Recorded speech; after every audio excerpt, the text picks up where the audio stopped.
Hey guys, what's going on? It is Ash here coming at you today in Raid Shadow Legends. Today, we're going to give you an artifact guide. Now, I don't want this to be a 30-40 minute video, but I feel like I could talk about artifacts for that long because there's a lot of mistakes made when upgrading artifacts. There's a lot of questions from the community, from my viewers, regarding artifacts, so we're going to cover all of that today. One of the most kind of confusing things when you pick up the game is, oh my god, there's so much to do, there's so much to upgrade, and one of the most important things to upgrade on your champions is, of course, the artifacts. So let's go ahead and take a look. The first thing you need to know about artifacts is there's two main stats that you want to be looking for just in terms of the value of an artifact, and that is the stars and the rarity. Okay, so let's take a look at Prince Kaimar here. Let's start talking about stars, the star level of an artifact, right? So the max stars is 6 stars. The lowest obviously is 1. So 1 to 6. And what is that going to change? It's going to change the max or the scaling of the main stat on those artifacts. So let me just give you an example here. You can see Prince Kaimar has 5-star gauntlets on right now. They're level 16, so max level, and it gives him a crit rate of 50%, okay? Now look at my biggin. He has 6-star. Now, Prince Kaimar only had 5 stars. He has a crit rate of 60%. So that just goes to show you 5 stars versus 6 stars. Fully maxed out either way, a difference of 10% on the crit rate, and everything scales a little bit differently, but obviously the star level is only going to be dictating the main stat and how it scales as you upgrade it, obviously maxing out at a higher level based on the stars. The higher stars equals a higher main stat. So the rarity of the artifact, that dictates how many extra rolls you get on the substats. So the substats, the nice thing about, say, a legendary, let me just pick up a legendary that I have not upgraded yet in my on my artifacts and kind of quickly run you through this. This might be very basic for some of you guys. We'll get onto a little bit more, I guess, a little bit more advanced stuff as we go through the video, but I felt like I really need to get an artifact guide out there for newer players, especially and newer viewers. So anyway, we go to an unupgraded crit damage gauntlets here. So you can see with legendaries, you can see all of the stats. Now, as a quick side note, when you get when you get any sort of gear from the shop, it's usually not a good idea unless you're a whale, unless you're a really big spender, because you can't see those substats. I can't see the attack percentage, the crit rate, the HP percentage in the attack on these gauntlets. It's a mystery. All I know, I don't even know their crit damage. All I know is that they are a crit rate set. So that's why you should really avoid buying artifacts from the shop. You could be spending actually, are there even $10 now? You could be spending like $20 to $35 on something that's absolutely useless for the most part, right? Because you can get those flat stats, which are no good. We'll get into that in a moment. But backtracking here. So as I upgrade, very basic here. Legendaries get 4 extra rolls on these substats, meaning I can further improve this gear via upgrading these substats. So let me just go ahead and upgrade to level 4. You get an extra roll at level 4, level 8, level 12, and level 16 on legendaries. So you can see we're going level 2.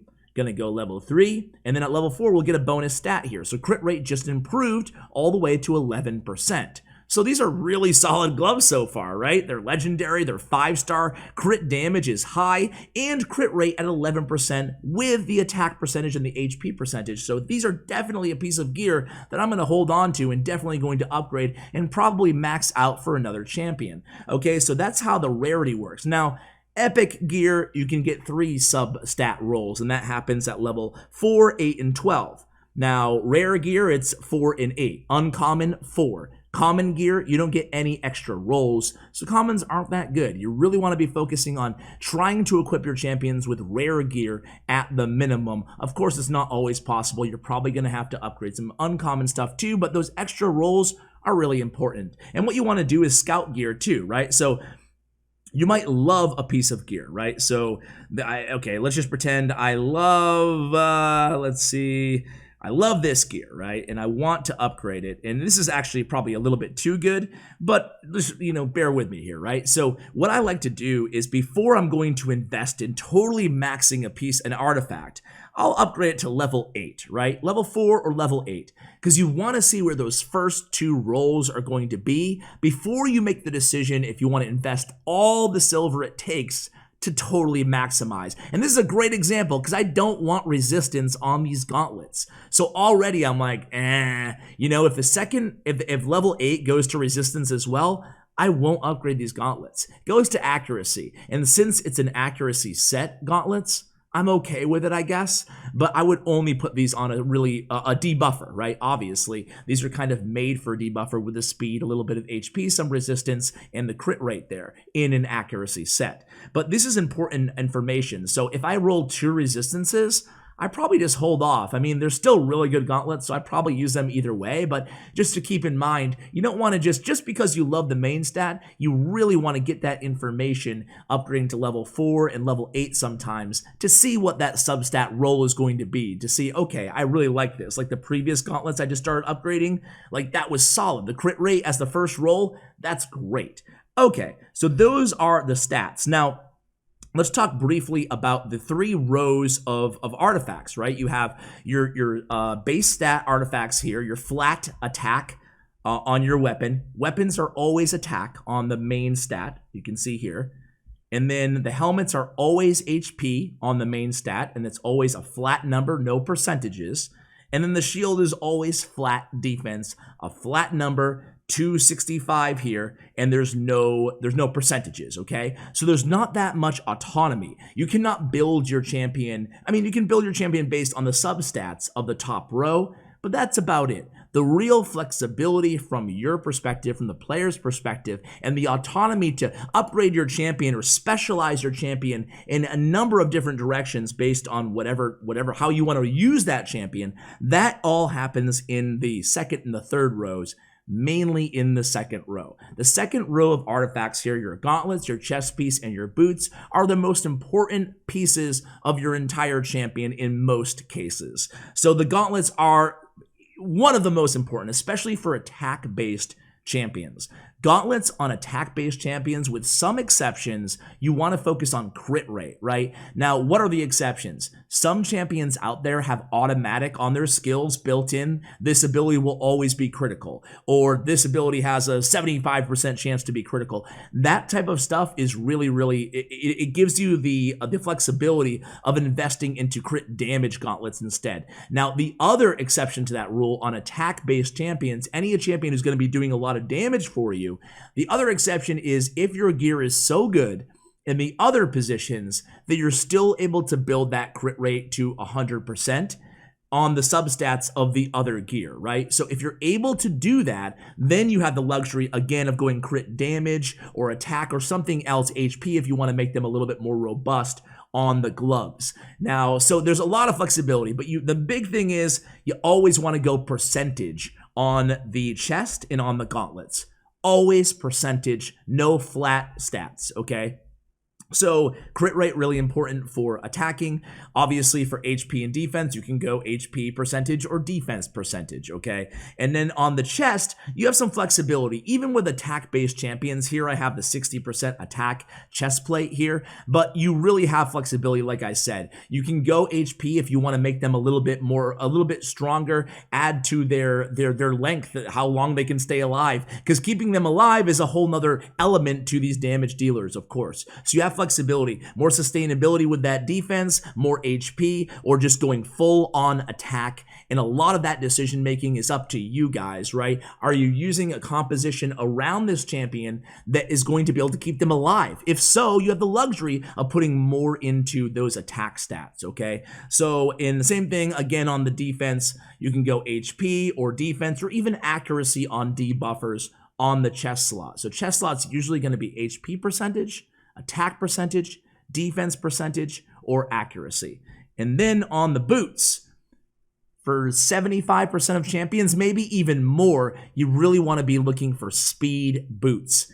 Don't throw away or sell your speed boots. Speed boots are really important, and it will help just improve everything. So you really want to have speed boots on all your the only exception, I would say, is keeping your counterattack champions, so your Valkyries, your Martyrs, or your Skull Crushers, relatively slow. But almost everyone else, you want to have faster, right? You want your team to be as fast as possible. So having that plus 45 speed is huge on the max 6-star boots. So even if they're not 6-star, even if they're 5-star or even 4-star, I would definitely keep your speed boots and put them on your damage dealers and even your support champions. It's really, really important. Your debuffers, everybody, unless you're like speed tuning a comp, then you're probably at the level of the game where you don't need to worry about, you know better, you know what you're trying to do there. But for newer players, speed boots are really, really important. You also have some flexibility of going again, attack, defense, HP, depending on the champion.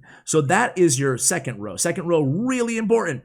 And then the third and final row are your jewelry, right? So your jewelry, the one thing you want to keep in mind with your jewelry is you unlock these by ascending your champions. So getting them eventually to Ascension 5 and Ascension 6, champions that you really want to use, you really want to make a focal point of your team, your clan boss team, your arena team, whatever.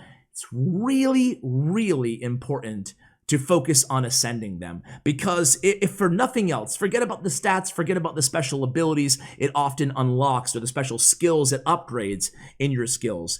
Let's talk about these, the amulets and the banners. I mean, you're missing out on so much stat potential if you do not ascend your champion. So ascending and unlocking the amulet and the banner ASAP is really, really fundamental to building a strong team in the mid game. Okay, so with these, there's a lot of flexibility. Attack and defense are usually preferred, or HP on your ring. There's also the crit damage, which is the best stat. Well, I guess everything's relative, right? But for damage dealers, getting that crit damage amulet is really, really important. So on all my damage dealers, I'm going to make sure I'm using the crit damage percentage. Crit damage percentage is only available, even any percentages are only available on your amulet, and it's always crit damage. So having a crit damage amulet is really important. And then last but not least, you can go with banners. Banners have resistance, defense, accuracy, HP. Accuracy banners are something that people use quite often. Anything that's going to be debuffing the opponent, you can get a lot of extra accuracy by getting accuracy banners. This one, I just didn't have a good alternative here, and it has really good substats, despite the fact that I don't really need a defense banner on my biggin. So there you go, guys. That is your basic artifact guide. When you look at your total stats of your champion, it will give you kind of good indicators of where you are and kind of benchmarks of where you want to get. You can see my biggin, for example. Look at the crit rate and the crit damage. 119% on the crit rate and 219% on the crit damage. Don't ignore, don't like an attack champion say, oh, this is an attack champion, so I'm going to put everything into attack percentage. Make sure you're also valuing the crit rate and the crit damage, because that's going to scale incredibly as you move into the mid and the late game in Raid Shadow Legends. So make sure you're focusing on that. So before we end the video, guys, talk really quickly about sets. So sets give you bonuses if you have a certain amount of those artifacts equipped to your champion. It's pretty basic. It's pretty kind of understandable how sets work. Even when you pick up the game, it's rather intuitive. So you can see life set gives you a 15% bonus if you have 2 of them. Offense, attack, 15% bonus if you have 2 of them equipped, and it kind of goes down the road. So speed is going to be really important, and lifesteal is one of the stronger sets inside the game. Now, guys, a lot of these sets are not available when dungeon farming. They're only available from clan boss, or in certain dungeons. These are really the main focus of some of these dungeons, such as we can see the sets, or the gear, dropped right on the left side. So in Dragon's Lair, I can get accuracy, speed, lifesteal, destroy, toxic, frost, daze, avenging, and stalwart. And Clan Boss drops gear as well. Obviously the same thing with Fire Knight's Castle and with Ice Golem's Peak and Spider's Den. That's where you get all your jewelry. Now you can also get some sets just by farming inside the regular campaign. So if I go to each campaign, for example, a place that you'll probably be spending a decent amount of time is Campaign 8, because that's where you can get your lifesteal gear. You can see that lifesteal gear, 4 sets, heals by 30% of damage dealt, and each level kind of has a little avatar next to it. Stage 1 has a sword, stage 2 has a helmet, stage 3 has the shield, stage 4 gauntlets. So you can just farm or use your auto attacks on these particular stages if you particularly want to target one piece of particular gear. Too many particulars there, but either way, you guys get the point. So that is how you can farm specific gear. Now, stage 7 doesn't have anything next to it. It could be any random piece of gear on the boss stage of these levels. It's important to note that you don't have to be super worried about set bonuses. It's really good to have maximum set bonuses on your champions, especially early on. But if you have a piece of gear that you think is just absolute phenomenal, don't overlook it just because you don't have the full set. I recommend a lot of my champions, for example, have 1 or 2 sets, but then a couple pieces of random gear that just really suit that champion. So remember, set bonuses are incredibly valuable, but they're not paramount. They're not absolutely a necessity when upgrading your character, especially as you move into the mid and end game. And last but not least, guys, a big important fundamental. I probably should have talked about this first in the video, but something that's really important is the damage based on knowing what type of champion you have. Look at Miscreated Monster here. Right above my head, you can see the epic HP right below it, right? So right below the rarity is the HP. What does that mean? If you go over to his skills, you'll see that all his skills have damage based on HP. Damage based on HP. And, well, the third is not a damage skill. But yeah, so when you look at a defense or an HP champion, attack percentage is pretty irrelevant for these guys. Certainly not something you have to focus on. You really want to keep building his hit points because that's what these skills scale and are based on. The damage is based on the HP and not the attack on these HP and defense-based champions. So always the first thing you look at when you pull a new legendary should be what type of champion are they? Are they HP, like Miscreated Monster, or are they attack, like Turvold? So just knowing that, being the first thing that you look at, you'll have a really good indicator of how to build this champion up in terms of how to equip them with their artifacts. So guys, that's all I have for you in this artifact guide. Just walked you through some of the artifact essentials, some things that I've learned, some tips that I've learned along the way. Hope you enjoyed this guide. Let me know if you want me to focus on any other aspect or element of Raid Shadow Legends on my next guide. If you like the content, guys, I would really appreciate it if you subscribe to the channel. It means a lot to me, so thank you very much for watching, and as always, take care, guys.